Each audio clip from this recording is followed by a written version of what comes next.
The grand hall of the Crescent Moon Court reeked of wine, sweat, and cruelty. Sarah stood in the center of the marble floor, her bare feet cold against stone that had been polished to a mirror shine. Not that she could see it. The darkness that had claimed her vision 3 years ago was absolute, but she'd learned to read a room through other senses. The rustle of silk and leather told her the hall was packed. The mixture of expensive perfumes and underlying musk meant high-ranking wolves, and the particular quality of the silence, anticipatory, hungry, meant they were waiting for her humiliation. "Come now, little Omega," drawled a voice she'd learned to hate. Lord Castor, Beta to the visiting Alpha King, a man who took particular pleasure in tormenting those beneath his station. "Don't be shy. We've paid good silver for entertainment, and your talents come highly recommended." Laughter rippled through the crowd. Sarah's fingers trembled at her sides, hidden in the folds of her threadbare dress. The fabric had once been blue, she'd been told, before years of wear had faded it to something closer to gray. "Perhaps she needs encouragement," another voice called out. Lady Vex, if Sarah's memory served. The woman had once thrown wine in Sarah's face for the crime of standing too close to her mate. Maybe a reminder of what happens to Omegas who don't perform when ordered. More laughter, darker this time. Sarah felt her wolf stir restlessly beneath her skin, a small, frightened creature that had never been strong enough to protect her. The irony wasn't lost on her, a blind Omega with a defective wolf. She was everything her pack had ever called her: useless, broken, a burden. "The girl clearly needs motivation," Lord Castor said, his footsteps approaching. Sarah could smell the wine on his breath, the leather of his boots. "Perhaps if she'll sing." The voice cut through the hall like a blade, cold and absolute. Matron Thorne, the woman who technically owned Sarah's contract of servitude. "Won't you, dear?" It wasn't a question. Sarah knew what would happen if she refused. Another night locked in the cellar. Another day without food. Another casual backhand that would leave bruises no one would see or care about. "Yes, matron," Sarah whispered. "Louder," Matron Thorne hissed. "These fine lords and ladies paid to hear you. Don't disappoint them." Sarah lifted her chin, trying to find some scrap of dignity in this moment.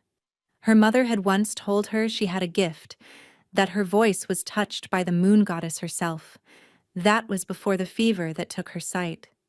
Before her father died defending their pack's borders. Before she'd been sold into servitude to pay debts that shouldn't have existed. Her grandmother had taught her healing once, how to help herbs grow stronger, how to ease pain with a gentle touch. Plants had seemed to flourish under her care, and small wounds closed faster when she tended them. Sarah remembered the way her grandmother's eyes would glow softly golden when she worked her magic, how she'd warned Sarah to keep her own small gift hidden. "They fear what they don't understand, child," her grandmother had said, "especially in an Omega."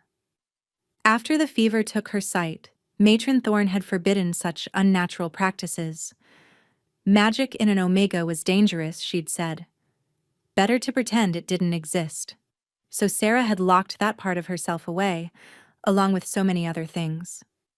"I'll sing," Sarah said, louder this time. "Excellent." Lord Castor clapped his hands together. "A ballad, I think. Something tragic.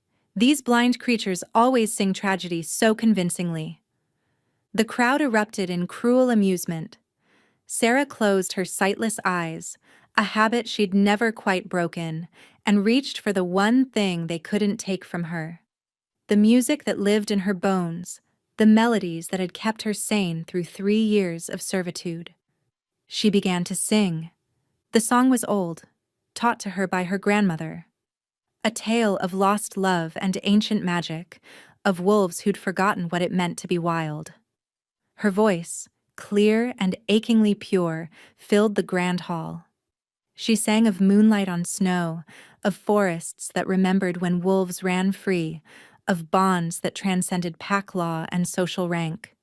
For a moment, just a moment, the mocking laughter died. In the sudden quiet, Sarah allowed herself to hope that perhaps they'd hear the music instead of just the broken Omega singing it. Then someone threw something. It hit her shoulder, wet and cold. Wine, from the smell of it. "Dance while you sing, little Omega," someone shouted. "Perform for your supper." More laughter erupted. Another projectile, something harder this time, perhaps a piece of bread, struck her cheek. Sarah stumbled but kept singing, her voice cracking slightly as humiliation burned through her chest. "Make her spin," Lady Vex called out. "I want to see if she falls." Hands grabbed her shoulders, spinning her roughly. Sarah lost her balance, her voice cutting off as she crashed to the marble floor. Pain lanced through her knees and palms. The crowd's laughter became deafening. "Get up," Matron Thorne commanded. "Get up and finish the song." Sarah pushed herself to her knees, her palms scraped and stinging. Tears burned behind her sightless eyes, but she refused to let them fall. She wouldn't give them that satisfaction. "I said get up." But as Sarah struggled to stand, as the crowd's mockery reached a crescendo, as Matron Thorne's hand rose to strike her, a sound cut through the chaos. The scrape of a chair against marble. Heavy, deliberate. Then another sound. Footsteps. Slow, measured, radiating authority. The laughter died as if someone had cut its throat. Sarah froze, her head turning toward the sound. The silence was different now. Not anticipatory, but afraid. The scent in the room shifted. Where before there had been cruel amusement, now there was only terror. And beneath it all, cutting through everything else, was a scent that made her wolf sit up and take notice for the first time in years. Ancient pine and winter mountains, wild things and midnight hunts. Power. Someone, something, was moving through the crowd. Sarah could hear people scrambling out of the way, chairs scraping, gasps and whispered apologies. "Your Majesty." Lord Castor's voice had lost all its mocking cruelty. Now it shook with fear. "We were merely..." Silence. The single word carried such authority that Sarah felt it in her bones. Her wolf, that small, frightened creature that had never been strong enough, suddenly surged against her skin, whining. "Mate," her wolf whispered. "Mate, mate, mate." Number. That was impossible. Omegas didn't have true mates. Everyone knew that. They were too weak, too low-ranking. The moon goddess didn't waste such gifts on... Footsteps stopped directly in front of her. Sarah remained frozen on her knees, her head bowed, her scraped palms still pressed against the cold marble. "Look at me." The voice was deep, commanding, but there was something else in it, something that made her chest ache. "I can't," Sarah whispered. I'm blind, my lord." Silence stretched. Then, impossibly, she felt fingers beneath her chin, tilting her face upward. The touch was gentle, at odds with the barely leashed fury she could sense radiating from this man. "Then let me see you," he said quietly. His scent enveloped her. Ancient pine and winter mountains and something wild that made her wolf howl with recognition. His thumb brushed her cheekbone, so gentle it made her want to weep. "Who did this to you?" Sarah's breath caught. The question wasn't about tonight. It was deeper, larger. Who took your sight? Who sold you into servitude? Who allowed you to be treated as less than nothing? "Your Majesty." Matron Thorne's voice was obsequious now, dripping false sweetness. "The girl is my legal ward. Her father's debts. I asked her." The words cracked like a whip. "Not you." Sarah's heart hammered against her ribs. She could feel the entire court holding its breath, waiting to see what the Alpha King would do. Part of her wanted to speak, to tell him everything. But 3 years of servitude had taught her caution. "I am no one, my lord," she finally said. "Just an omega. Not worth your concern. Let me be the judge of that." His hand moved from her chin to her shoulder, and suddenly she was being lifted to her feet with effortless strength. She swayed, disoriented, but his hand steadied her. "Lord Castor," the Alpha King said, his voice carrying across the hall. "You call this entertainment?" We, the Omega is—" "The Omega," he interrupted, "has a name." "What is it?" The question was directed at Sarah. She licked her lips, her mouth suddenly dry. "Sarah," she whispered. "Sarah Night Whisper. Sarah." He said her name like a prayer, like a promise. "How much does the matron claim you owe?" Sarah's hands twisted in her skirt. "I don't know the exact—" 200 gold pieces, Matron Thorne interjected quickly, plus interest and fees for her care these past 3 years. It comes to 500, the Alpha King said flatly. "I'll pay 1,000. The hall erupted in gasps and whispered exclamations. Sarah felt the floor tilt beneath her feet. "Your Majesty." Matron Thorne's voice was greedy now, barely contained. 1,000 gold for a blind Omega? Surely you don't— 2,000 then. His voice was cold as winter. "And that's my final offer. Refuse it, and I'll have my investigators look into how a war hero's daughter ended up in servitude when pack law clearly states his sacrifice should have absolved all family debts." Silence. Then, frantically, "Sold. The girl is yours, Majesty." Sarah couldn't breathe. 2,000 gold.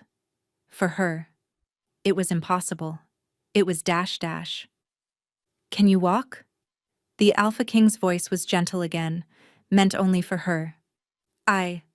Yes, I think so." "Then come with me." His hand found hers, warm and calloused and impossibly gentle.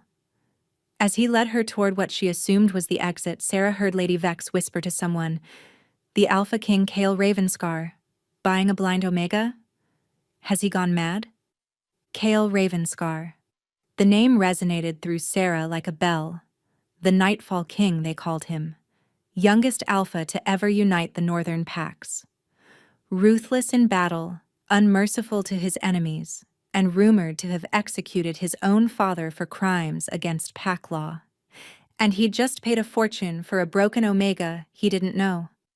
As they stepped out of the grand hall into what felt like cooler air, Sarah finally found her voice. "Why?" she asked. "Why would you do that?" Kyle stopped walking. She could feel him turn to face her, could feel the weight of his gaze even though she couldn't see it. "Because," he said quietly, "the moon goddess has a cruel sense of humor. And because the moment you started singing, my wolf recognized what my mind refused to believe." Sarah's breath caught. "What do you mean?" His hand tightened around hers, just slightly. When he spoke again, his voice carried wonder and something that sounded like dread. "You're my mate, Sarah Night Whisper, my true mate. And I don't know whether to curse the goddess or thank her." Sarah's world had narrowed to 3 things: the warm hand holding hers, the impossible words still echoing in her ears, and the frantic beating of her heart. "Mate," he said, "mate." "That's not possible," she heard herself say. The words came out shaky, disbelieving. "Omegas don't have true mates. Everyone knows that." Cale made a sound that might have been a laugh if it wasn't so bitter. "Everyone knows many things that aren't true." His thumb traced gentle patterns across her knuckles. "Can't you feel it? The pull?" Sarah wanted to deny it, but that would be a lie. From the moment she'd caught his scent, something had awakened in her. Her wolf, silent and frightened for so long, was practically howling with recognition now. And there was something else.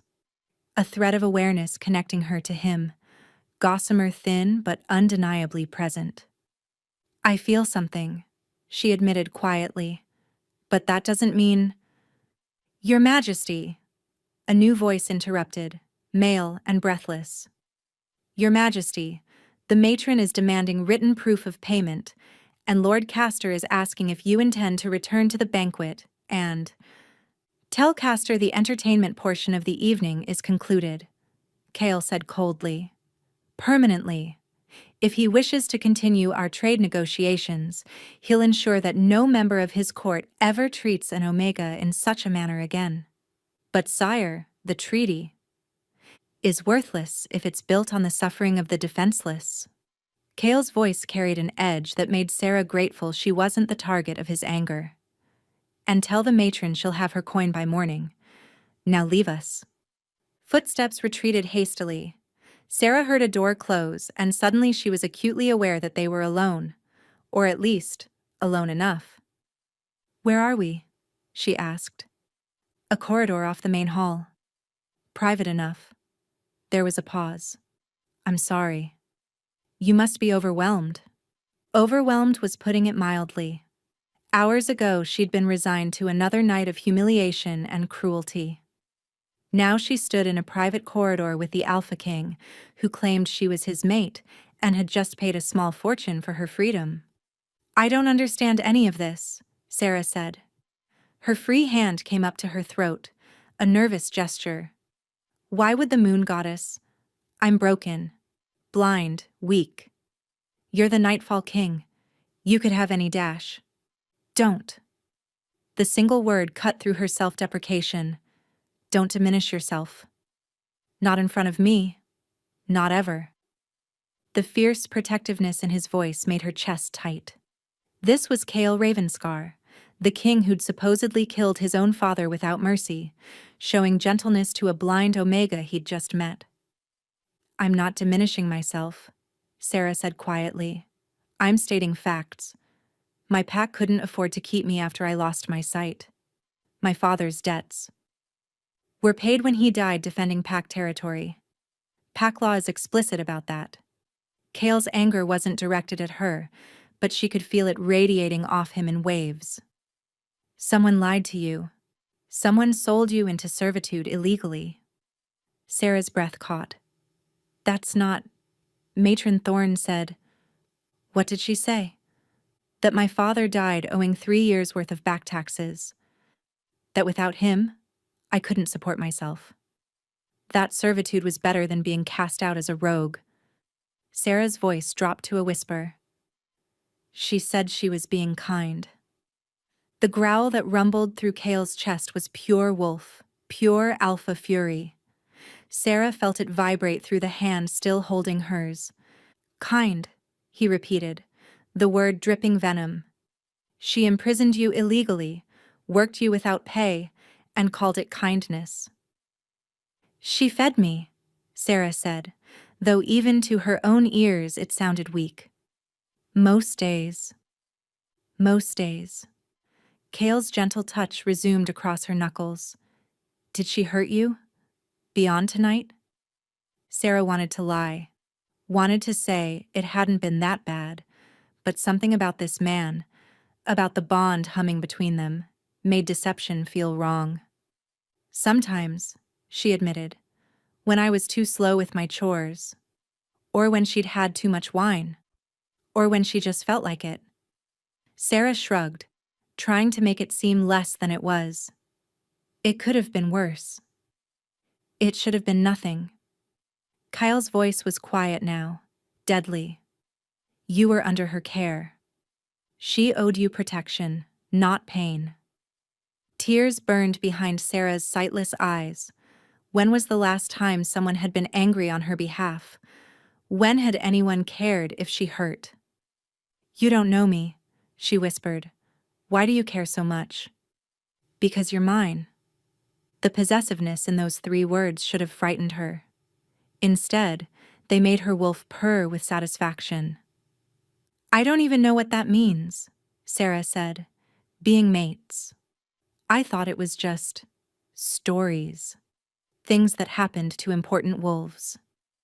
It happens to the wolves the moon goddess chooses.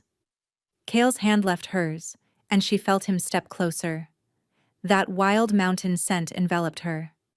She doesn't care about rank or status. Only that the souls match. And ours match? Sarah asked. Even though I'm perfect, exactly as you are. He interrupted firmly. Your blindness doesn't define you, Sarah. Your strength does. What strength? The words escaped before she could stop them, bitter and broken. I couldn't even defend myself tonight.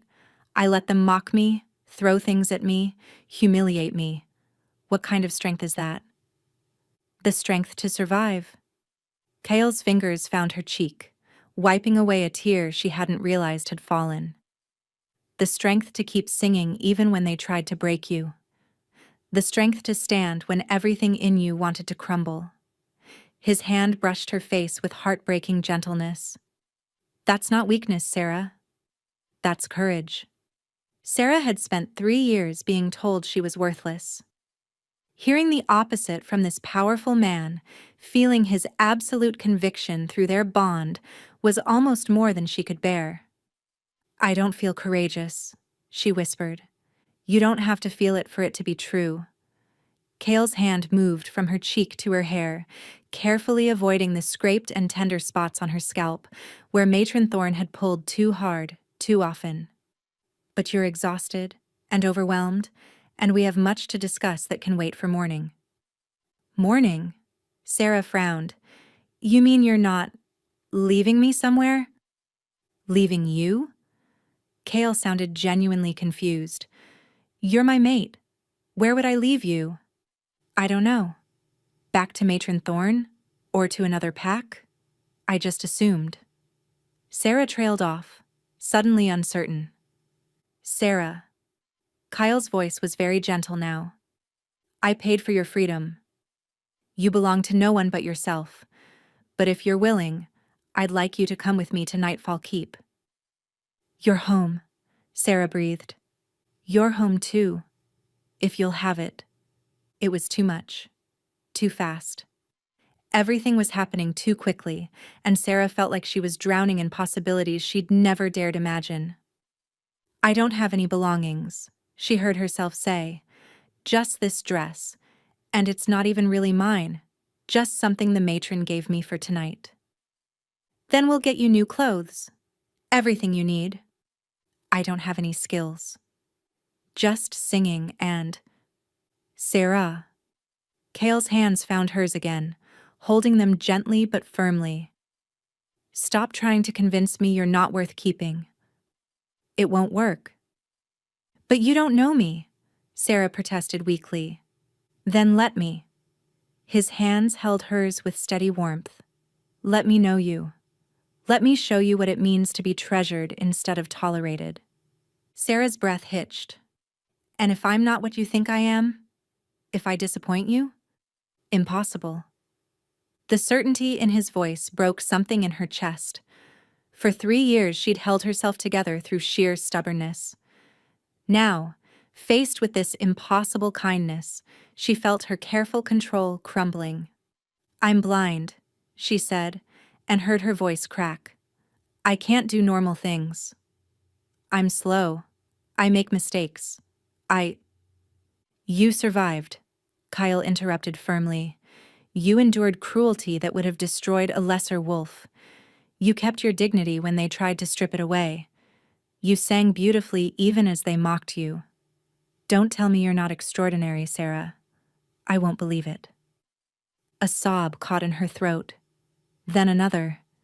And suddenly she was crying in earnest, tears streaming down her face as 3 years of suppressed pain and loneliness came pouring out. Strong arms wrapped around her, pulling her against a broad chest. Kale held her as she wept, one hand cradling the back of her head while the other pressed against her spine. He didn't tell her to stop, didn't tell her it was unseemly for an Omega to cry. He just held her and let her break apart, his presence a steady anchor in her storm of emotion. I've got you, he murmured against her hair. I've got you, and I'm not letting go. Sarah clung to him, her fingers fisting in his formal jacket. She knew she was probably ruining the expensive fabric with her tears, but she couldn't stop. Couldn't do anything but hold on and let herself feel everything she'd been too afraid to feel for so long. When the storm finally passed, leaving her exhausted and wrung out, Sarah realized she was still in his arms. And more surprising, she didn't want to leave them. "I'm sorry," she mumbled against his chest. "I ruined your jacket. I have others." There was a smile in his voice. "Feeling better?" "Feeling empty," Sarah admitted. "Like I've been carrying something heavy for a long time, and now it's gone." "Good." Kyle's hand resumed its gentle stroking through her hair. "You don't have to carry anything alone anymore." Sarah pulled back slightly, and he let her, though his hands remained on her waist as if he couldn't quite bear to stop touching her entirely. "What happens now?" she asked. "Now," Kyle said, "I take you home. Introduce you to your new rooms, your new life. Tomorrow, we'll deal with the paperwork to formally dissolve your servitude contract. The day after, we'll start investigating who lied about your father's debts and why. And after that?" "After that." Cale paused, and Sarah wished desperately that she could see his face, read his expression. "After that, we figure out what it means to be mates. Together. At whatever pace you need." "You're being very patient," Sarah said quietly. "For an alpha king. I heard you killed your own father." "I did." There was no shame in his voice, only cold finality. He was selling pack members into servitude, falsifying debt records, profiting from the suffering of those he should have protected. A pause. "Does that frighten you?" Sarah considered the question seriously. It should frighten her. She was standing in the arms of a man who'd committed patricide, but all she could think about was what Cale had said about her father's debts, about pack law, about illegal servitude. "No," she said finally. "It doesn't frighten me. It makes me think your father got what he deserved." Cale made a sound that might have been approval. "You're more bloodthirsty than you look, little mate." "I'm practical." Sarah tilted her head up toward where she sensed his face was. "If you're cruel to those who deserve protection, you've broken the most fundamental pack law. Alpha or not, the punishment is death." "That's exactly what the pack elders said during my trial." Cale's thumb traced her lower lip, making her breath catch.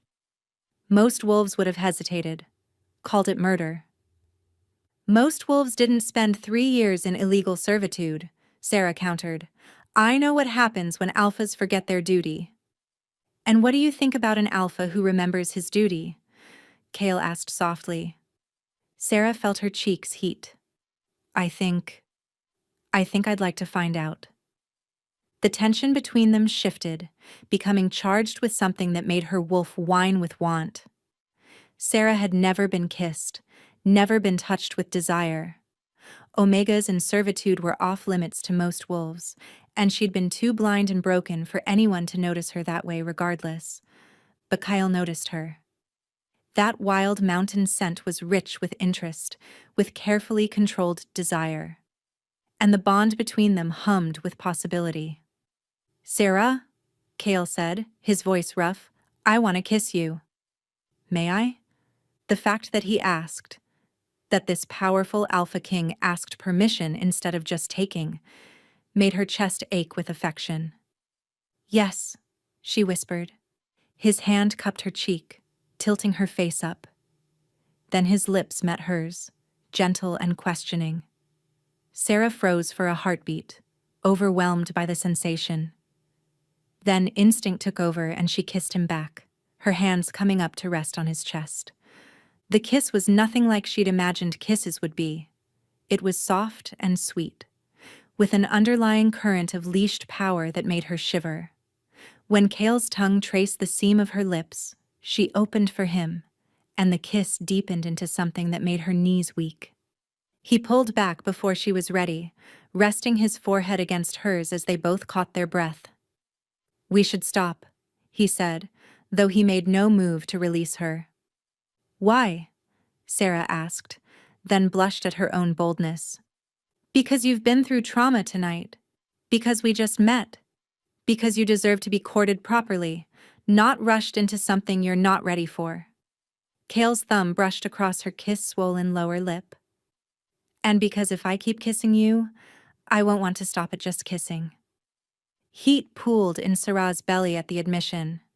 Her wolf was practically howling with the need to get closer, to complete the bond, to claim and be claimed. But her human mind appreciated his restraint. "You're right," she said reluctantly. "We should take things slowly." "Slowly," Kyle agreed. Then, with clear reluctance, he stepped back. "Come. Let's get you to Nightfall Keep before I forget my good intentions." He offered his arm, and Sarah took it, grateful for the support. As they walked through corridors she couldn't see, toward a future she couldn't imagine, Sarah allowed herself something she hadn't felt in 3 years. Hope. The carriage that would take them to Nightfall Keep was unlike anything Sarah had ever experienced. Even without sight, she could tell it was luxurious.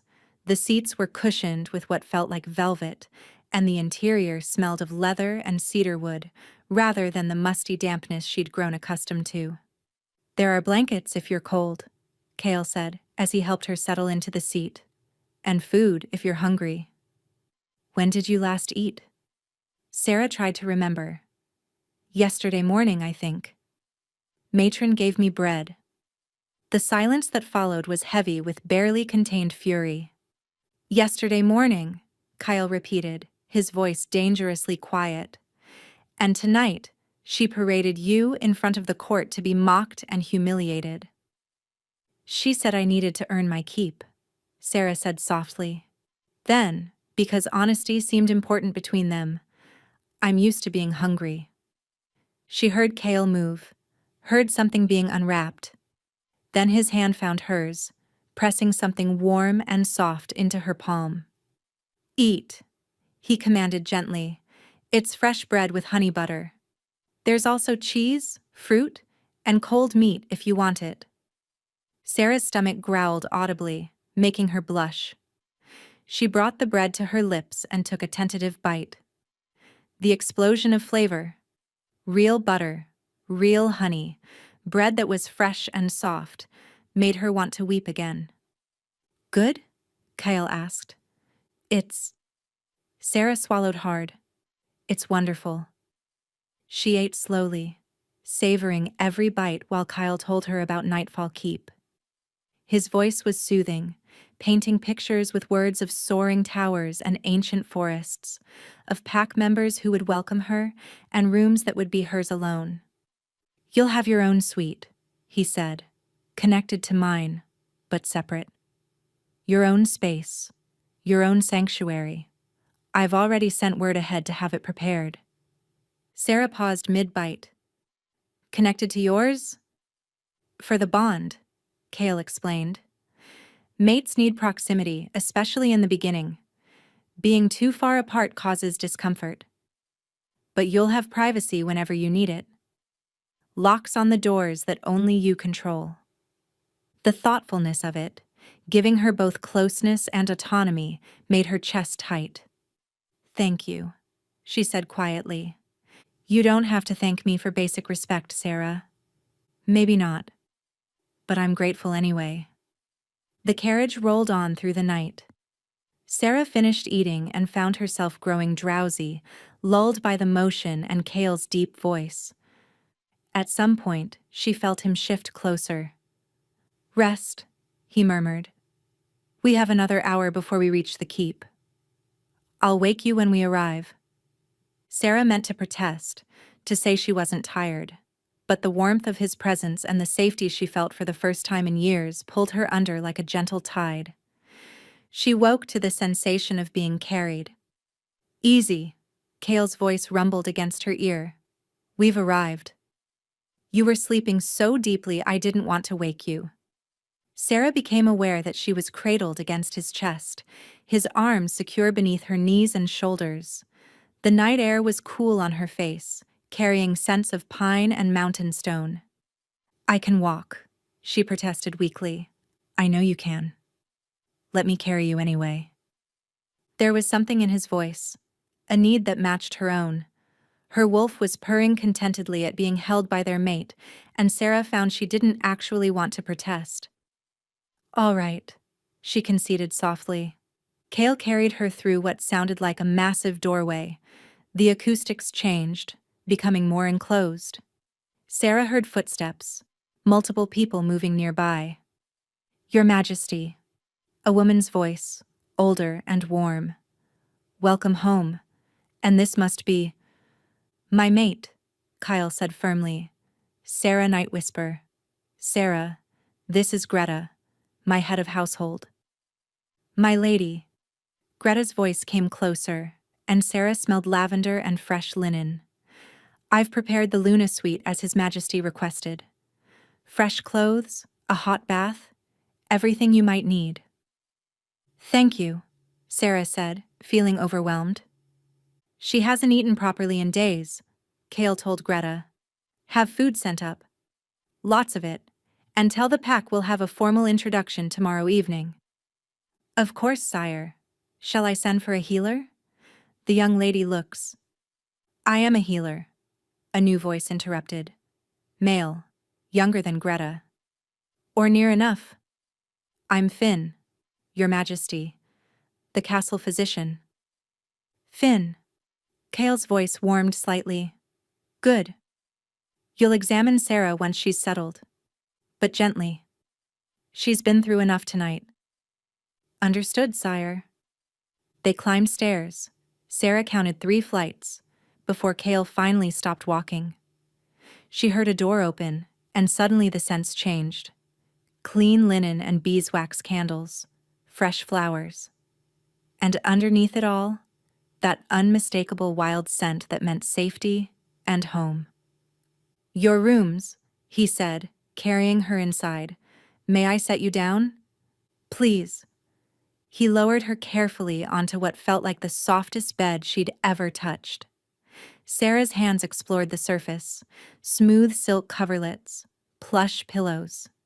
It felt like something from a dream. "There's a bathing room through that door," Kyle said, and she sensed him pointing though she couldn't see it. "And a wardrobe being filled with clothes as we speak. If you need anything at all, pull the bell cord by the bed and someone will come immediately." "I don't know what I need," Sarah admitted. "Then we'll figure it out together." She heard him move toward the door, then pause. "Sarah, try to rest. I know this is overwhelming, but you're safe here. I promise you that." "Kale?" she called out before he could leave. "Yes? Will you—" Sarah bit her lip, feeling foolish. "Will you come back? Later?" "Yes." The word was soft but absolute. "I'll always come back." After he left, Greta and 2 other servants, their voices young and friendly, helped Sarah into the bathing room. The tub was already filled with hot water that smelled of herbs and flowers. "Can you manage alone, my lady?" Greta asked. "Or would you like assistance?" Sarah wanted to say she could manage. 3 years of servitude had taught her to do everything herself. But the bath was unfamiliar, and her body ached from the night's abuse. "Help, please," she said quietly. "Just this once." "As many times as you need," Greta said warmly. No shame in accepting help. They undressed her gently, gasping at the bruises and marks they found. Sarah heard whispered conversations she wasn't meant to hear. "The matron did this? We should tell His Majesty. He'll see soon enough. The woman will pay." The bath itself was heaven. Warm water soothed her aches, while gentle hands washed her hair and scrubbed 3 years of grime from her skin. When they helped her out and wrapped her in the softest towel she'd ever felt, Sarah felt almost human again. They dressed her in a nightgown that felt like wearing a cloud and braided her damp hair. Then Finn arrived to examine her. "I'll be gentle," he promised. "Just need to check you over. Make sure nothing's seriously injured. His hands were clinical, professional. He checked her scraped palms and knees, the bruises on her arms and ribs, the tender spots on her scalp. Mostly superficial, he said finally. Nothing that won't heal. But you're severely underweight and showing signs of prolonged malnutrition. We'll need to get proper food into you. Build your strength back up. Will that help? Sarah asked. With the blindness? Finn was quiet for a moment. May I ask how you lost your sight? Fever. 3 years ago, I woke up one morning and couldn't see. She heard him moving, felt his fingers gently examining her eyes. Your eyes look structurally sound. It's possible the fever damaged something in your brain rather than your eyes themselves. But honestly, I've never seen a case quite like yours. So it's permanent. Sarah tried to keep the disappointment from her voice. I didn't say that. Finn's voice was thoughtful. Wolves heal differently than humans, especially when we shift. And you're mated to an alpha now. The bond might change things. What do you mean? Alpha bonds are powerful, Finn explained. They can strengthen a mate, heal old wounds. I've seen it happen. No guarantees, but don't give up hope yet. After Finn left, food arrived. So much food that Sarah couldn't believe it was all for her. Greta stayed, gently encouraging her to eat, describing each dish so Sarah could choose what appealed to her.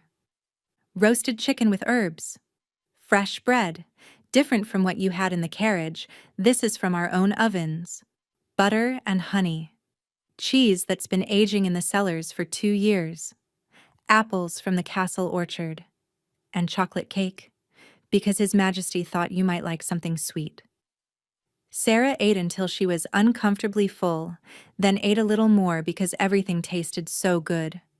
Finally, Greta helped her into bed. Sleep well, my lady. You're home now. Home. The word echoed in Sarah's mind as she drifted off. She'd never really had a home, not since her father died.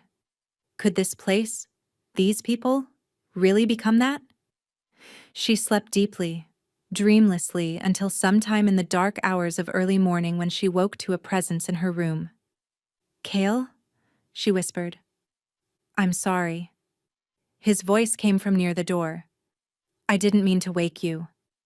I just needed to check that you were real. That tonight actually happened.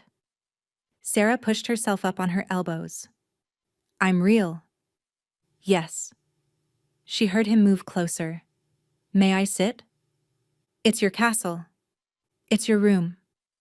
He sat on the edge of the bed, and the mattress dipped under his weight. How are you feeling? Full. Clean. Confused. Sarah smiled slightly. Grateful. You shouldn't have to be grateful for basic care. Maybe not. But I am anyway. They sat in comfortable silence for a moment. Then Sarah felt his hand brush against hers, questioning. She turned her palm up, and his fingers threaded through hers, warm and reassuring. I keep thinking I'll wake up, she admitted. That this is all a dream, and I'll be back in the matron's cellar. It's not a dream. Cale's touch was steady and grounding. And you'll never go back to that cellar. I'll burn it down first. The fierce protectiveness in his voice made her wolf purr. Tell me about yourself, Sarah said. I know you're the Alpha King.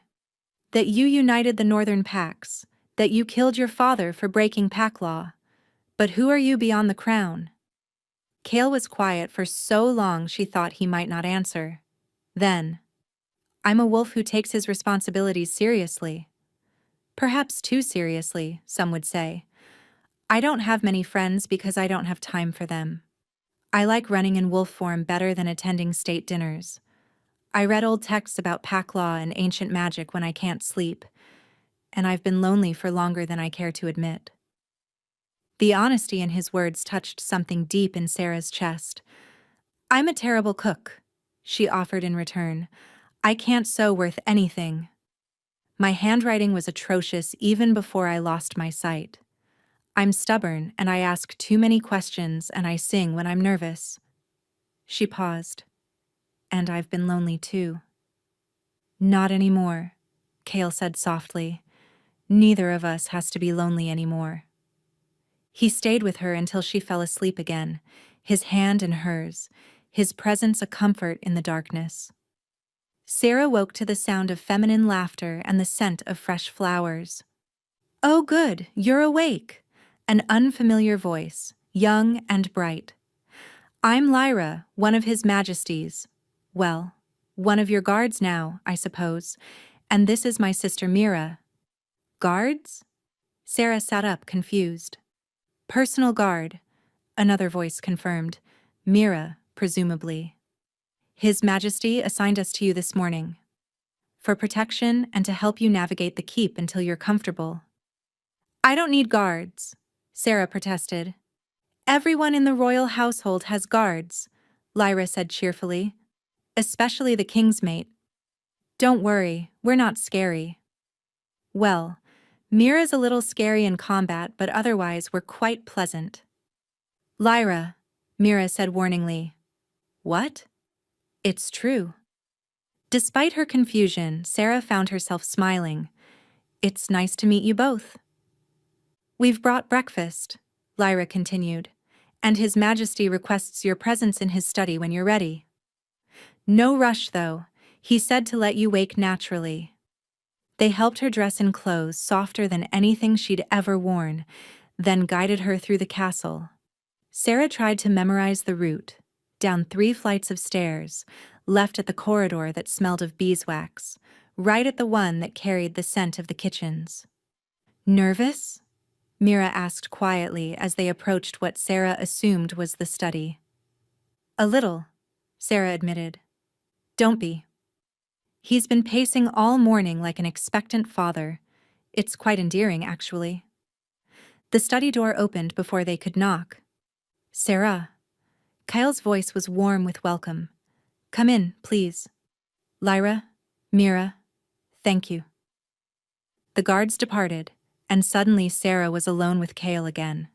She heard him move closer, felt his hand cup her cheek. "Did you sleep well?" "Better than I have in years," she admitted. "You?" "Not much. I kept thinking about you."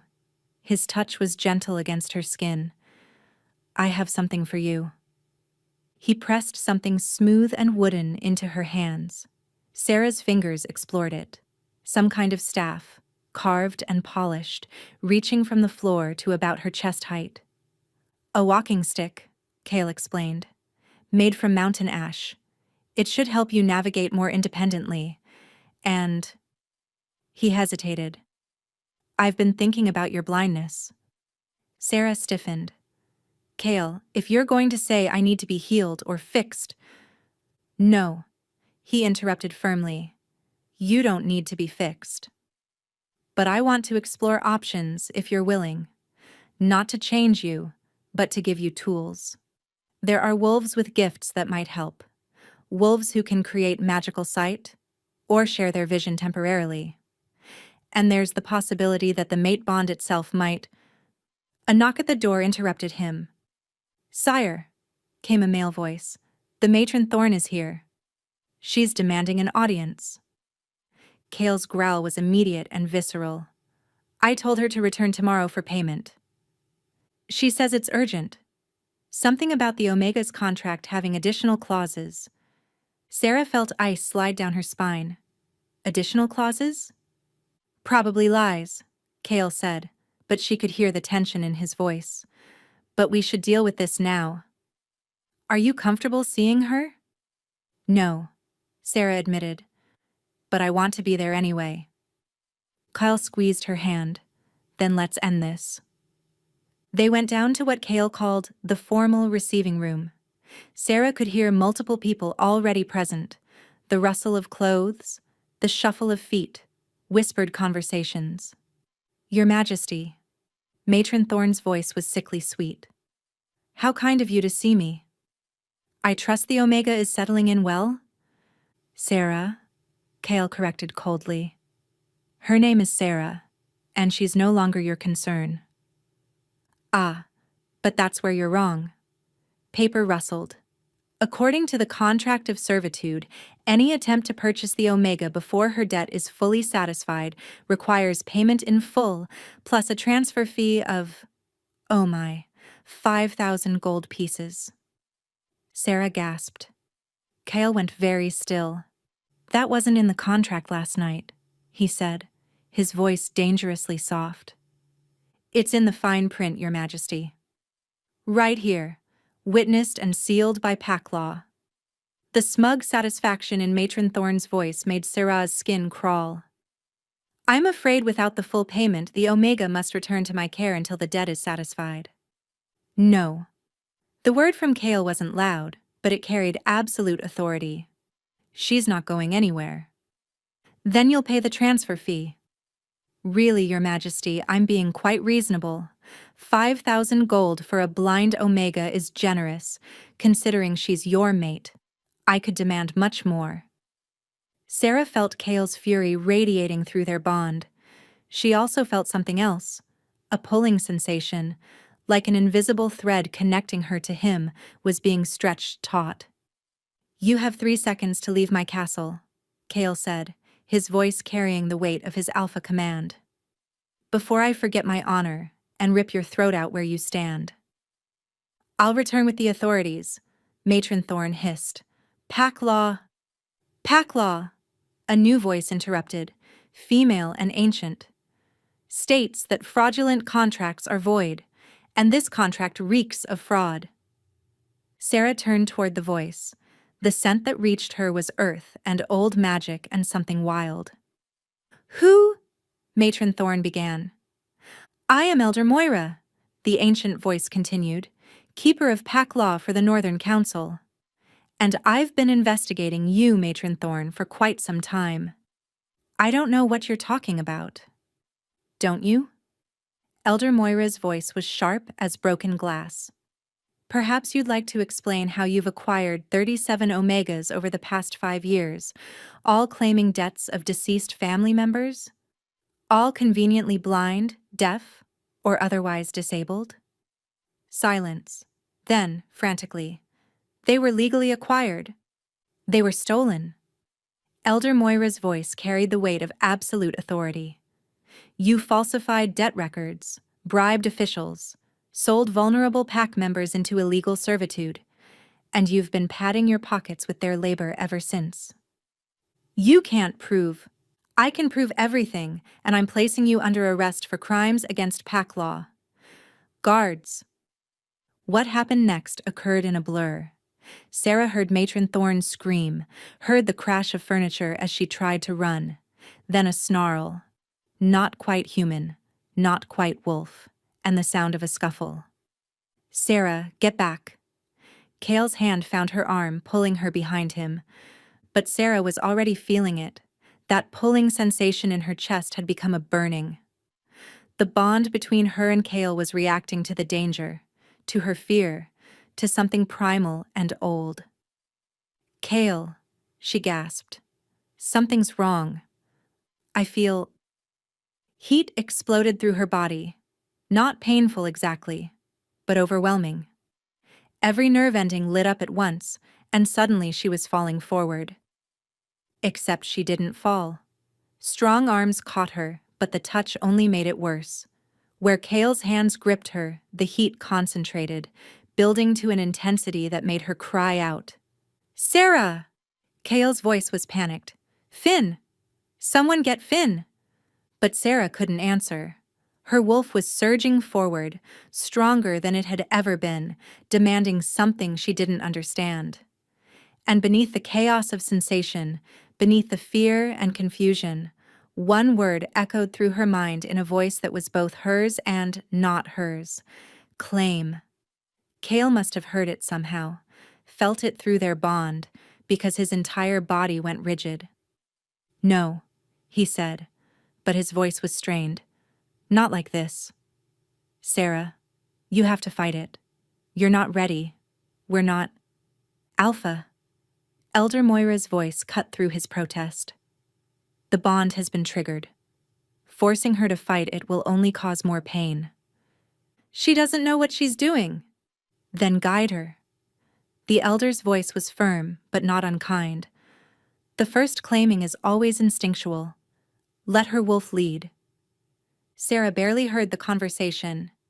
Her world had narrowed to the heat burning through her veins and the overwhelming need to get closer to Kyle. Her hands fisted in his shirt, pulling him toward her with a strength that surprised them both. Please, she heard herself whimper. It hurts. Make it stop. Kyle's arms tightened around her. Sarah, listen to me. What you're feeling. It's the mate bond. It wants to be completed. But if we do this now, like this, you might regret. I won't. The certainty came from somewhere deep inside her, from her wolf, from the bond itself. Please, Kale. I need. She couldn't finish the sentence, couldn't articulate what her body was demanding. But Kale seemed to understand. He swept her up into his arms, carrying her swiftly from the room. Everyone out, he commanded, and send Finn to my chambers in 10 minutes.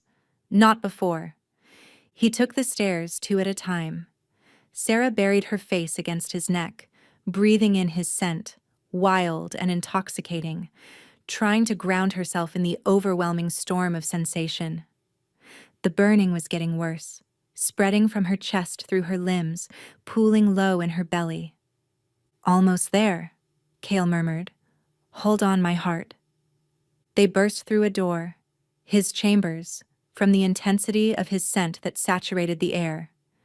He laid her on the bed, but when he tried to pull away, Sarah's hands clung to him.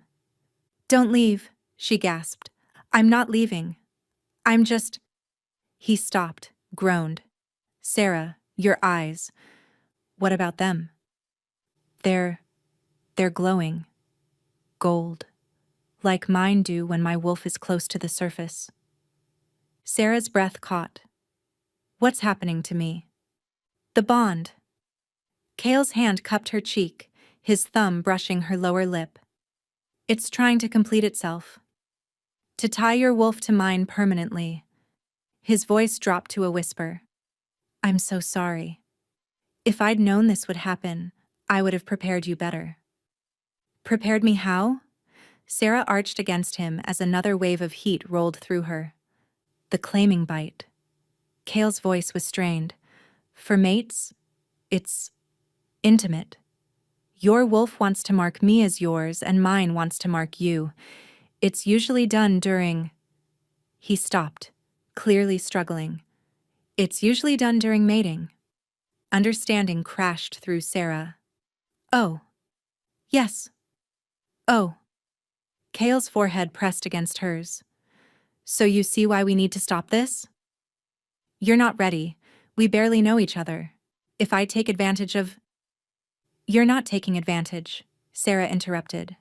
Her hands found his face, trembling fingers tracing features she couldn't see. I know we just met. I know this is fast. But my wolf knows you, Kyle, and I trust her. Sarah, please. She pulled him closer, her lips finding his jaw, his throat. Her wolf was guiding her, teaching her what she'd never been taught. Please. I need you. I need this. Kyle shuddered against her. If we do this, he said roughly, there's no going back. The bond will be permanent, unbreakable. You'll be tied to me for life. Good, Sarah whispered. Tie me to you. Make me yours.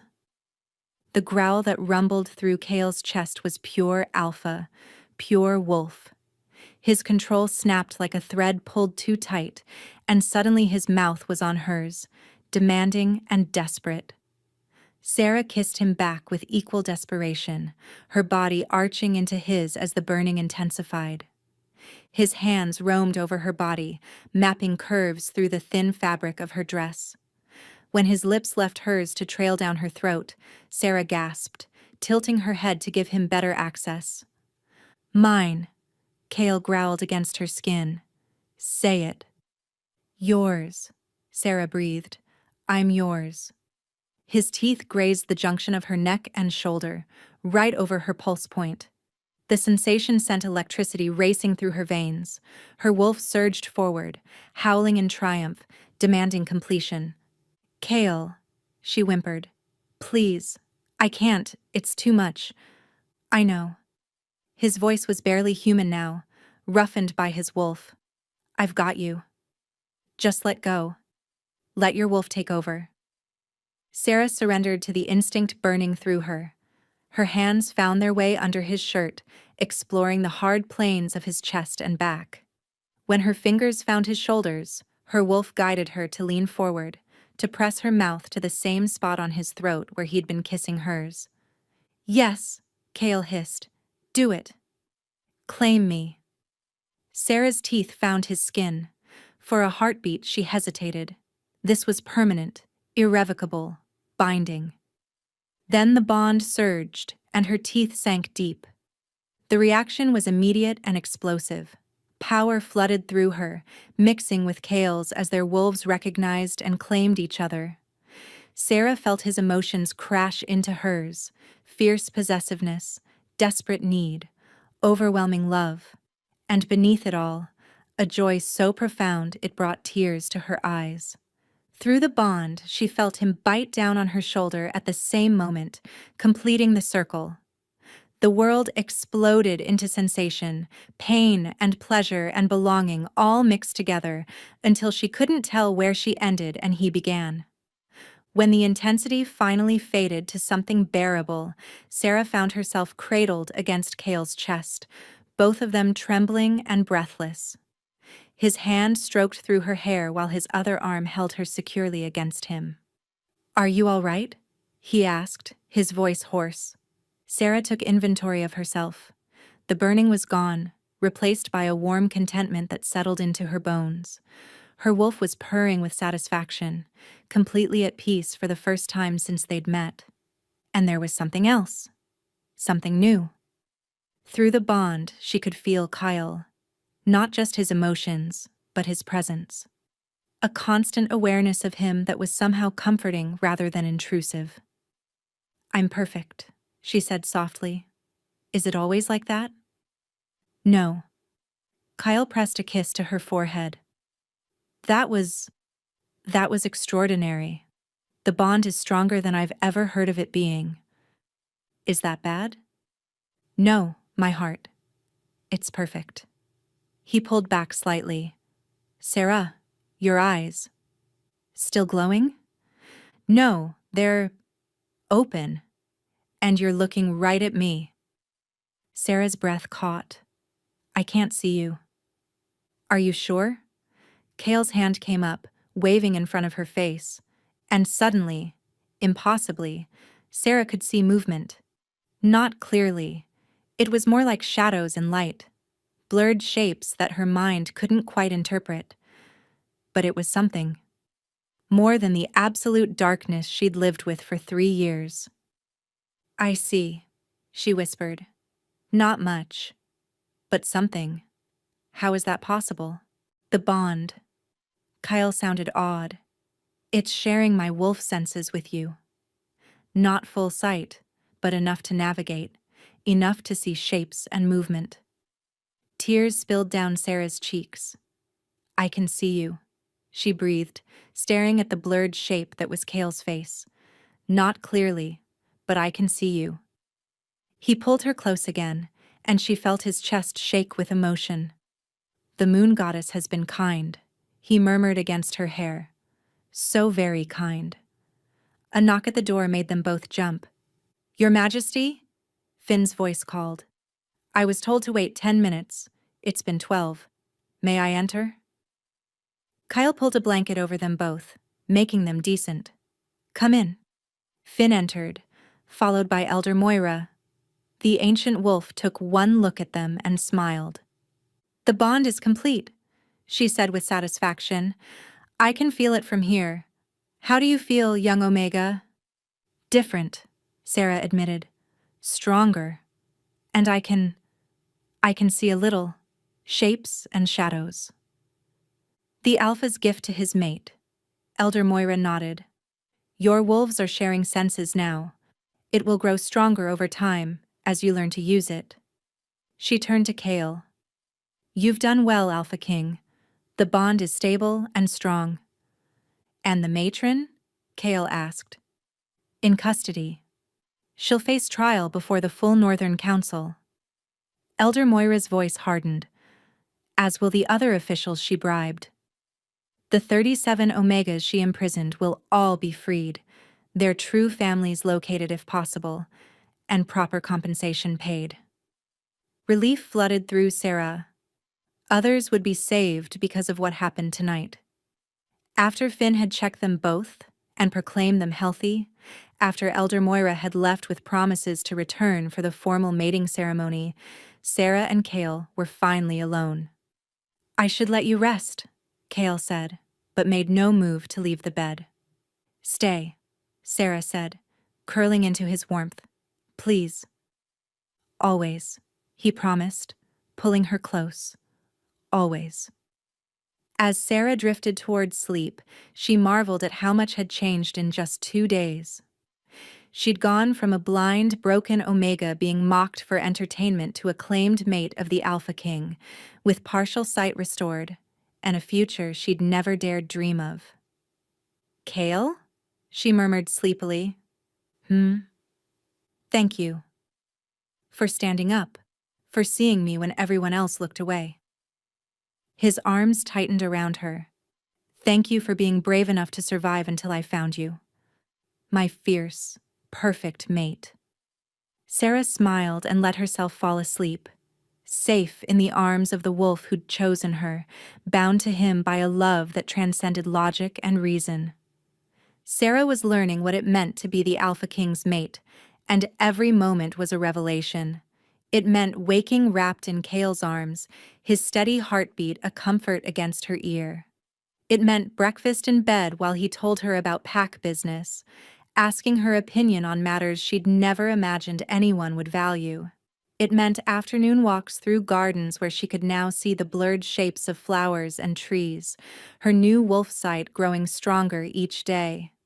It meant being happy in a way she'd never thought possible. Stop frowning, Kyle murmured against her hair. They were in his study. Sarah perched on his desk while he reviewed documents. I can feel your worry through the bond. I'm not worried, Sarah lied. My heart. His hand found hers, squeezing gently. We promised honesty, remember? Sarah sighed. It's the formal introduction tonight, meeting the entire pack. What? Reject you? Kyle set down his papers and pulled her into his lap. Impossible. You're their Luna now, chosen by their Alpha and blessed by the moon goddess. I'm a blind Omega with no training, no education, no... You're a survivor, with a gift for music, a kind heart, and more strength than any wolf I've met. Kale nuzzled her throat, right over the claiming mark that was now a permanent silver scar. They'll love you because I love you, and because you're extraordinary. The casual way he said love made Sarah's heart stutter. They hadn't said the words yet, not directly. But she felt it through the bond, his fierce devotion, his protective instincts, his absolute certainty that she was meant to be his. I love you too, she whispered. Kale went very still. Then he pulled back to cup her face, his hands framing her face gently. Say it again. I love you. Sarah smiled, feeling the truth of it settle into her bones. I know it's fast. I know we barely know each other, but... He kissed her, deep and claiming. When he finally pulled back, his eyes were burning amber. 3 days or 3 years, it doesn't matter. You're mine, and I'm yours. That's all I need to know. A knock at the door interrupted them. Your Majesty, came a male voice. There's someone here demanding to see you. She says it's urgent. Not now, Kale growled, She says she's your betrothed. The word hung in the air like poison. Sarah felt Cale's shock and anger surge through the bond before he carefully locked it down. I don't have a betrothed, he said coldly. She has documents. A contract signed by your father before his death. Cale's arms tightened around Sarah. Stay here, he said quietly. This is nothing. Some scheme, some dash. I'm coming with you. Sarah slid off his lap. We're mates. We face things together. His expression softened. As you wish, my Luna. The woman waiting in the formal receiving room was beautiful. Even with Sarah's blurred vision, she could tell. Tall and elegant, carrying herself with the confidence of high breeding. Her scent was roses and ambition. Cale. The woman's voice was warm, familiar. It's been too long. Lady Thea. Kyle's voice was ice. What is the meaning of this intrusion? Intrusion? Thea laughed, a sound like breaking glass. Darling, I'm your intended. Your father arranged our union before his untimely death. I've come to fulfill the contract. She held out a scroll. Cale took it, his jaw clenched as he read. Sarah felt his fury building through the bond. This contract is void, he said finally. My father had no authority to arrange my marriage. I am Alpha King, and I choose my own mate. But you haven't taken a mate, Thea said sweetly. You've been unmated for 3 years, Cale. The contract states if you haven't chosen within 5 years, the betrothal becomes binding. Her eyes slid to Sarah dismissively. And I don't see a claiming mark. Then look closer. Cale pulled Sarah forward, turning her head to display the silver scar on her throat. This is Sarah Nightwhisper, my mate, and your Luna. The bond was completed 3 days ago. Thea's face went pale, then red with rage. 3 days? You've known her 3 days and you claimed her? I would have claimed her 3 minutes after meeting her if she'd been ready. Cale's arm wrapped around Sarah's waist, possessive and protective. The moon goddess chose her for me. No contract signed by my corrupt father could override that. The contract is legally binding. Thea's composure cracked. You can't just dismiss it because you found some pretty toy to play with. Cale's growl was pure alpha fury. Careful, Lady Thea. That's your Luna you're insulting. She's no Luna. Thea advanced on Sarah, her finger pointed accusingly. She's blind. Weak. What kind of Luna can't even see her own pack? The kind who survived 3 years of illegal servitude, Sarah said quietly, finding her voice. The kind who was strong enough to keep her dignity when people like you tried to strip it away. The kind who your alpha chose over a schemer like you. Thea's hand lashed out, aiming for Sarah's face. But Sarah's new wolf senses caught the movement as a blur of motion. She dodged instinctively, and Thea stumbled forward off balance. Cale caught Thea's wrist in an iron grip. You dare to strike my mate. His voice carried the weight of his alpha command, forcing Thea to her knees. In my home, in front of witnesses? Please, Thea gasped, struggling against the command. I didn't mean... Get out. Kyle released her. And if you ever come near my mate again, contract or no contract, I'll personally tear out your throat. Am I understood?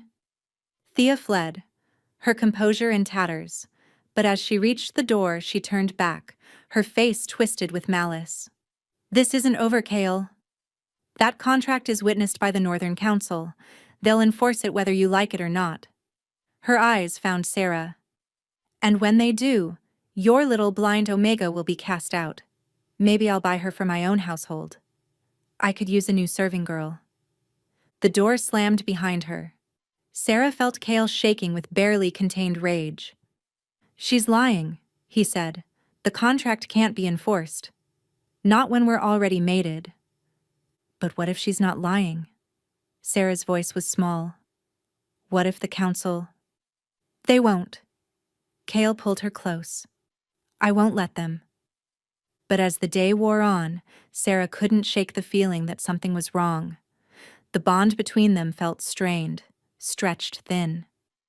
And her body was starting to ache in strange ways, her bones feeling too tight for her skin, her wolf restless and agitated. Kale? She asked that evening as they prepared for the formal introduction. Do you feel that? Through the bond? He paused in adjusting his formal jacket. Feel what? Like something's pulling at it, trying to unravel it. Kale's face went grave. That's not possible. The claiming bond is permanent. I know. But something feels wrong. Before he could respond, Finn burst through the door, his face pale. Your Majesty, we have a problem. Lady Thea's contract. I've been researching it. It's not just a betrothal agreement. What is it then? A blood contract. Finn's hands shook as he held out an ancient tome. Written in old magic, witnessed by wolf blood, it states that if you claim another mate before the contract is fulfilled, that mate will... He swallowed hard. Will slowly lose their bond until they die. Ice flooded Sarah's veins. What? It's dark magic, Finn continued frantically. Forbidden by pack law. But if your father signed it in blood, if Thea has the original document... How long? Kale's voice was deadly calm. The book says 7 days from the claiming. After that, the bond deteriorates until... Finn couldn't finish. 7 days, Sarah whispered. We have 1 week. Kale's hands clenched into fists. There has to be a way to break it. There is.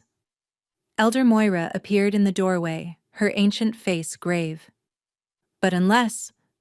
No, that's impossible. Moon Blessed haven't appeared in a century. I won't give you false hope with legends. What do you mean? Sarah demanded. The old texts speak of wolves blessed directly by the moon goddess. Moon-blessed, they're called. They have power beyond normal wolves, including the ability to break dark curses. Elder Moira shook her head. But they're myth. Legend. I've never seen one in all my years. Then what other options do we have? Kyle's voice carried desperation. The Omega must sever the bond herself. Willingly, completely. Elder Moira's eyes were sad. Only then will the blood contract be satisfied and her life spared. No. Kale pulled Sarah against him. There has to be another way. There isn't. Elder Moira stepped forward. I've spent the day researching. The blood contract is absolute. Either she severs the bond or she dies. Those are the only options. Then we kill Thea, Kyle snarled. If she's dead, the contract transfers to her next of kin. Her sister, in this case, who would simply continue the curse. Elder Moira shook her head. Your father was thorough in his cruelty. Sarah felt Kale's anguish through the bond, mixing with her own. To have found each other, claimed each other, loved each other, only to have it ripped away by an old man's ambition. How long do I have? She asked quietly. To decide? The formal introduction is tonight, Elder Moira said. If you sever the bond publicly, before the pack, it will be witnessed and binding. Otherwise... She trailed off meaningfully. Otherwise, I die slowly over the next week while everyone watches. Sarah straightened her spine. Then I'll do it. Tonight. During the ceremony. No. Kyle's arms became steel bands around her. I won't allow it. We'll find another way. There is no other way. Sarah turned in his arms, wishing desperately that she could see his face clearly instead of just blurred shapes. You heard the elder? Either I sever the bond or I die. At least this way, you'll live. You'll be able to take Thea as your mate and... I don't want Thea! Kyle's voice broke. I want you, only you, always you. And I want you to live. Sarah pressed her hand to his chest, feeling his heartbeat racing beneath her palm. Even if it's without me. Especially if it's without me. Sarah, please. Promise me. She gripped his jacket, her voice fierce despite the tears streaming down her face. Promise me you'll go on. You'll lead your pack, unite the territories, be the king you were meant to be. Promise me my sacrifice won't be in vain. Cale pulled her close, his face buried in her hair. She felt his tears wet against her scalp, felt his whole body shake with grief. I promise, he whispered brokenly, but only if you promise me something in return. Anything. Promise me you'll live. That you'll find happiness somewhere, somehow. That you won't let this break you. Sarah wanted to promise, but the words stuck in her throat. How could she promise to be happy without him, without the bond that made her feel whole for the first time in her life? I'll try, she said instead. That's the best I can do. The hours until the formal introduction passed in a blur of grief. Cale held her through all of it, neither of them speaking, just memorizing the feel of each other while they still could. When the time came, Lyra and Mira helped Sarah dress in formal Luna attire. A gown of deep blue silk that reminded her of the dress she'd worn as a child, before the fever took her sight. They arranged her hair and painted her lips, though she barely registered any of it. My lady, Lyra whispered. Is it true? What we heard? Yes, Sarah said quietly.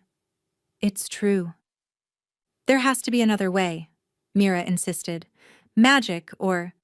There isn't. Sarah managed a smile she didn't feel. But it's all right. At least I got 3 days of happiness. That's more than I ever expected to have. The formal receiving hall was packed with wolves from across the Northern Territories. Sarah could sense hundreds of presences, all turned toward the raised platform where she and Kyle would stand. Ready? Cale asked, offering his arm. No, Sarah admitted. But let's do this anyway. They walked through the crowd together, Sarah's wolf sight picking up blurred shapes parting to let them pass. She heard whispers, felt curious stares, but kept her chin high and her hand steady on Cale's arm. At the platform, Cale helped her up the steps. Elder Moira waited there, along with other pack elders she didn't recognize. The ancient wolf's face was grave, but kind. Alpha Cale Ravenscar, Elder Moira's voice carried across the hall. You have called us here to introduce your mate and Luna. Do you confirm the bond?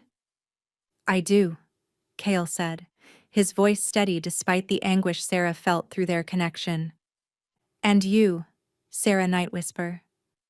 Do you accept the title of Luna and the responsibility it carries? I do. Sarah's voice didn't shake. She'd learned long ago how to keep her fear hidden. Then by the power vested in me by the Northern Council, I recognize. Stop! Thea's voice cut through the ceremony. She stood at the edge of the crowd holding a scroll. I invoke the blood contract signed by the former Alpha King. This union is forbidden. Murmurs rippled through the crowd. Elder Moira's expression darkened. The blood contract is acknowledged, she said gravely. Do you accept its terms, Alpha King? Cale's hand tightened on Sarah's. I reject them. No contract written by my corrupt father has power over my mate choice. The magic doesn't care about your feelings, Thea said coldly. The contract is binding. Either you take me as your mate, or the Omega dies. The crowd erupted in shocked whispers. Sarah felt Cale's rage and helplessness through the bond, felt his desperate need to protect her warring with the reality that he couldn't. There is a third option.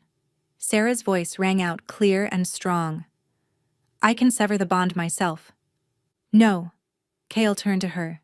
Sarah, please. It's the only way. She turned toward Elder Moira, or where she sensed the ancient wolf standing. Tell me how. Elder Moira's eyes were sad but approving. You must verbally renounce the bond before witnesses, with true intent. The magic will do the rest. Sarah nodded. She turned to face Kyle, wishing desperately that she could see his face one last time with true clarity. Kale Ravenscar, she began, her voice carrying across the silent hall. I, Sarah Nightwhisper, do hereby. Pain exploded through her chest. Not the stretched thin feeling from before, but something new and violent. Her vision, her precious wolf sight that had let her see blurred shapes and movement, suddenly sharpened into perfect clarity. Sarah gasped, stumbling backward. Because she could see. Not blurred shapes, but actual sight. Perfect and clear and overwhelming. And what she saw made her blood run cold. Threads of dark magic wrapped around Thea like a spider's web, pulsing with malevolent energy. More threads connected Thea to the scroll in her hands, and from there to... The contract is fake, Sarah breathed. What? Kale steadied her. The blood magic.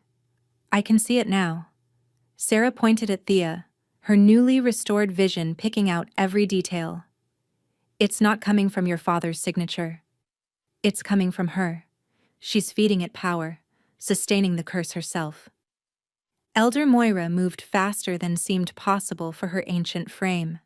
She snatched the scroll from Thea's hands and held it up to the light. She's right. The signature is forged. This is fresh magic. Not 3 years old. Thea's face went white. That's not... I didn't... You used blood magic to forge a contract. Elder Moira's voice carried absolute authority. You cursed an innocent Omega and tried to force an Alpha into a false bond. These are capital crimes. No! Thea tried to run, but wolves from the crowd grabbed her arms. It was supposed to work. The curse should have killed her by now. How is she... How am I still alive? Sarah stepped forward, her new sight making Thea's terrified face crystal clear. Because the moon goddess doesn't let dark magic win. Because true bonds can't be broken by false ones. And because I'm stronger than you ever imagined. As if in response to her words, Sarah felt power surge through her, not just from the bond, but from something deeper. Her wolf, silent and weak for so long, suddenly roared to life with a strength that made her gasp. Golden light erupted from Sarah's skin, spreading through the hall like dawn breaking. Where it touched the dark magic surrounding Thea, the curse shattered like glass. Thea screamed as the backlash hit her, dropping to her knees. The forged contract in Elder Moira's hands burst into flames, leaving nothing but ash. When the light faded, Sarah stood in the center of the platform, her eyes blazing gold, her body surrounded by a faint shimmer of power. And for the first time in 3 years, she could see everything with perfect clarity. Impossible, Elder Moira breathed. She's not just an Omega. She's a moon-blessed. The hall erupted in chaos. Wolves were shouting, some in awe, others in fear. Sarah stood frozen, trying to process what had just happened. She could see. Not the blurred wolf sight she'd grown used to, but actual vision. Sharp and clear and overwhelming. The faces of hundreds of wolves stared back at her. The soaring architecture of the hall with its ancient stones and hanging banners. And Kale. She could finally see Kale clearly. He was beautiful. Sharp features softened by wonder, dark hair falling across his forehead, and eyes lit with golden fire. But it was his expression that made her breath catch. Absolute awe mixed with fierce pride and love so intense it made her chest ache. "Sarah," he breathed, reaching for her. "Your eyes."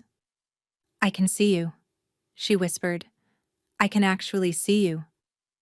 "What is a moon-blessed?" someone shouted from the crowd. Elder Moira raised her hand for silence. A moon-blessed is a wolf touched directly by the moon goddess. They appear perhaps once in a generation, gifted with powers beyond normal wolves. She turned to Sarah, her ancient eyes sharp with assessment. This one had the gift even as a child, small healings, gentle magics that her grandmother helped her control. But the fever that stole her sight also sealed her greater power, hiding it until she was strong enough to wield it and desperate enough to need it. "Take her away!" Thea screamed from where guards held her. "She's dangerous. Unnatural. She'll destroy us all." Elder Moira silenced her with a look. "You will face trial for your crimes: blood magic, forgery, attempted murder of a Luna. The sentence would normally be death." "Wait," Sarah said. The word came out stronger than she intended, carrying an authority she didn't know she possessed.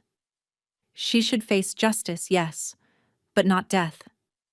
"She tried to kill you," Kyle growled, "and she failed." Sarah turned to face Thea, using her new sight to study the woman who'd tried to destroy her happiness.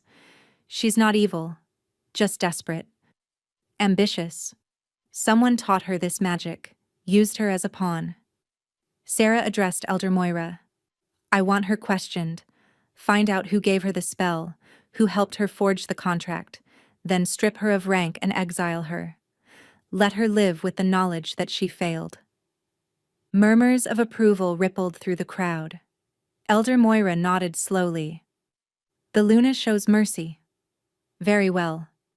It shall be as she says." The ancient wolf turned to the crowd. "Do any here challenge Sarah Nightwhisper's right to stand as Luna?" Silence. Then, starting from the front and spreading backward, every wolf in the hall dropped to one knee, heads bowed in submission. "All hail Luna Sarah," Elder Moira called. "Moon blessed and mate to our Alpha King, blessed by the goddess and chosen by our hearts." "All hail Luna Sarah," the crowd echoed. Tears streamed down Sarah's face as she looked out at hundreds of wolves accepting her, honoring her. A week ago she'd been a blind slave forced to sing for cruel entertainment. Now she stood as Luna, powerful and whole and loved. Kale's hand found hers, squeezing gently. Through the bond, she felt his overwhelming pride and love. "Shall we finish the ceremony?" Elder Moira asked with a slight smile. The formal introduction proceeded without further interruption. Sarah recited the Luna vows, her voice steady and clear. When Kale placed the Luna pendant around her neck, a crescent moon of silver and sapphire, the crowd cheered. Afterward, wolves lined up to meet their new Luna. Noble families, warriors, healers, merchants, children. Sarah greeted each one, using her new sight to read their faces, their postures. Most were genuinely welcoming. A few were skeptical but respectful. And some looked at her with something like hope. "My lady," an older woman said, bowing deeply, "I have a daughter.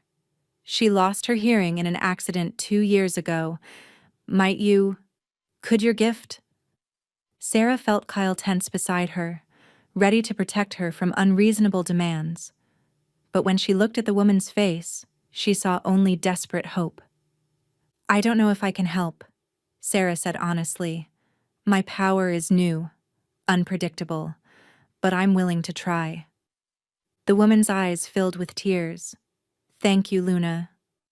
Just the willingness to try means everything." As the line continued, Sarah realized what her role truly was.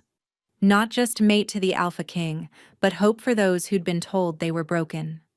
Living proof that Omega didn't mean weak, that blindness didn't mean useless, that the moon goddess valued all her children equally.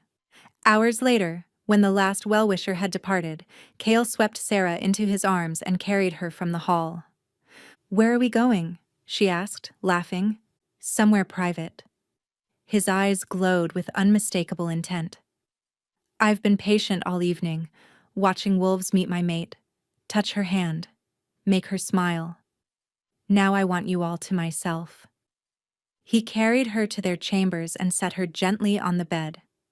For a moment they simply looked at each other. Sarah used her restored sight to memorize every detail of him. "What are you thinking?" Kale asked softly. "That you're beautiful," Sarah admitted, "and that I'm the luckiest Omega alive." "I'm the lucky one." He cupped her face, his hands gentle against her skin. "You could have chosen safety. Severed the bond, lived a quiet life somewhere far from court politics and blood contracts. But you fought. For us. For our bond." "I didn't do anything," Sarah protested. The goddess gave you power," Kale interrupted.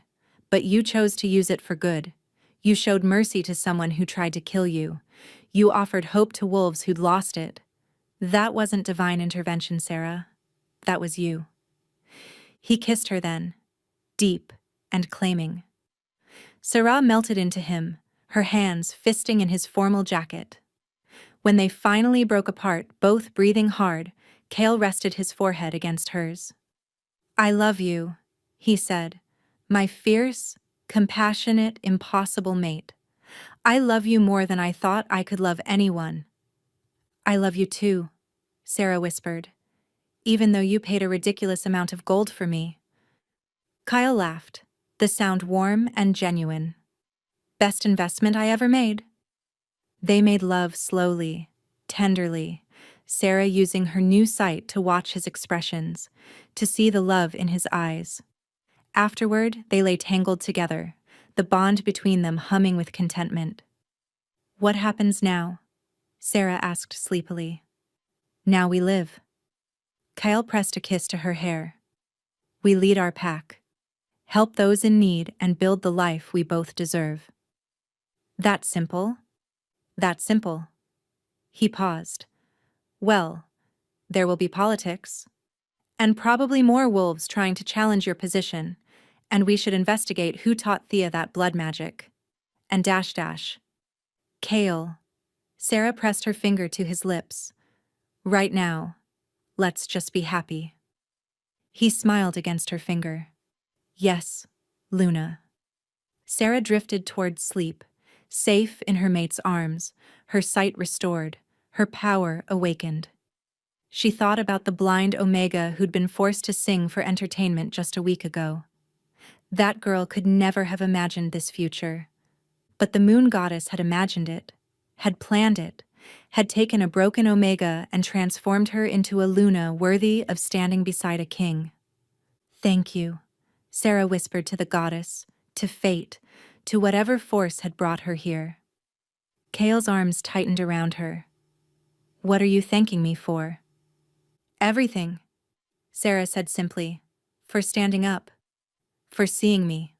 For loving me." "Always," Kale promised. "For the rest of our lives and beyond." "You're mine," Sarah Night whisper. "And I'm never letting you go." Sarah smiled and let herself fall asleep, knowing that for the first time in her life, she was exactly where she belonged. Home. 3 months later. The healing room in Nightfall Keep had become Sarah's sanctuary. Here, she worked with wolves who'd been told they were broken, showing them that different didn't mean less. Today, she knelt beside the deaf girl whose mother had approached her at the formal introduction. The child, Lily, barely 7 years old, watched Sarah's hands nervously. "It might not work," Sarah signed, using the hand language she'd learned specifically for this. "But we'll try together, okay?" Lily nodded, her small face serious. Sarah placed her hands over the child's ears and reached for her power. It came easier now. After weeks of practice, golden light flowed from her palms, seeking the damage in Lily's ears, trying to heal what had been broken. She felt the moment it worked, the tiny bones knitting back together, the pathways reopening. Lily's eyes went wide with wonder. "Mama," the child whispered. "Mama, I can hear you." Her mother sobbed, pulling Lily into her arms. "Thank you, Luna. Thank you. Thank you. Thank you." Sarah smiled, feeling Kale's pride through their bond. He was in a council meeting, but he always knew when she successfully healed someone. The bond between them had only grown stronger over the months, becoming as natural as breathing. "Luna Sarah?" Lyra appeared in the doorway. "The Alpha King requests your presence in the throne room. He says it's urgent." Sarah's heart jumped. Urgent could mean anything from an attack to a broken water pipe. With Kale, she never knew. She followed Lyra through the castle, using her perfect vision to navigate the corridors she'd memorized over months of living here. The throne room doors stood open. Inside, Kale stood before his throne, surrounded by the pack elders. And at his feet knelt 37 Omegas, all looking up at him with various expressions of fear, hope, and confusion. "Sarah?" Kale's face lit up when he saw her. "Come, meet your new pack members." "New pack members?" Sarah moved to his side. "The Omegas imprisoned by Matron Thorn," Elder Moira explained. "We've located them all, freed them, and offered them a choice: return to their original packs or join Nightfall." All 37 chose to stay. Sarah looked out at the faces staring back at her. Most were female Omegas, but there were a few males, a few betas. All bore the marks of hardship, too thin, scarred, carrying themselves with the wariness of those who'd been hurt too often. She saw herself in every one of them. "Welcome home," Sarah said, her voice carrying across the throne room. "You're safe here. You're valued here. And anyone who tries to hurt you again will answer to me personally." One of the Omegas, an older male with silver in his hair, spoke up hesitantly. "Is it true, Luna, that you were one of us? A blind Omega in servitude?" "Yes," Sarah said simply. "For 3 years. I know what you've been through. And I promise you, it ends now." The male's eyes filled with tears. Then, slowly, he stood and bowed. The other Omegas followed suit, one by one, until all 37 stood in respect rather than knelt in submission. "We're honored to serve you, Luna," the male said. "Both of you." That evening, after the new pack members had been settled in their quarters, Sarah and Kale sat in their private gardens watching the sunset. She leaned against his chest, his arms wrapped around her waist, perfectly content. 37 more wolves to feed, Kale mused. "I'll need to increase the hunting parties."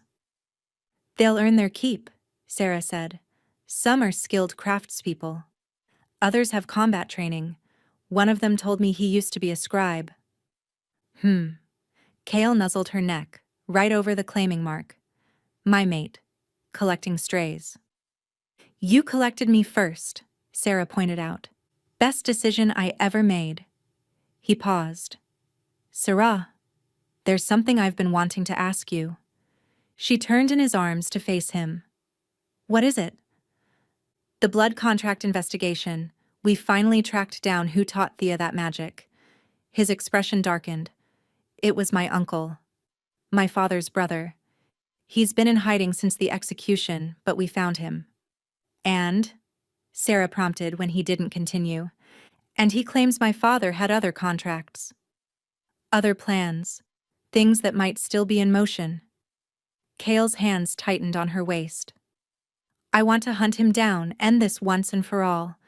But it would mean leaving the keep for possibly weeks, traveling to dangerous territories." "Then we go together," Sarah said simply. "It's too dangerous. If something happened to you..." "I'm moon blessed, remember?" Sarah smiled. "I can break curses and heal wounds. And more importantly, I'm your mate. You're Luna. Where you go, I go." Kale studied her face for a long moment. Then he smiled, fierce and proud. "Very well, my Luna.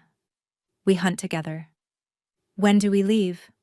"Tomorrow at dawn." He pulled her close. "Which means we should make the most of tonight." Sarah laughed as he stood, lifting her in his arms. "You're insatiable." "Only for you," Kyle murmured against her lips, always and only for you. As he carried her back to their chambers, Sarah looked up at the rising moon and silently thanked the goddess once more. For Kale, for their bond, for her restored sight and newfound power. For the broken Omega who'd become a Luna, and for the cruel court that had tried to mock her. Because if they hadn't forced her to sing that night, if Kale hadn't stood up and intervened, none of this would have happened. She'd still be blind and broken and alone. Instead, she was whole and powerful and loved beyond measure. Sometimes, Sarah thought, the worst moments of our lives are actually the beginning of the best ones. She just had to survive long enough to find out. And with Kale by her side, with their bond unbreakable and their love absolute, Sarah knew she could survive anything.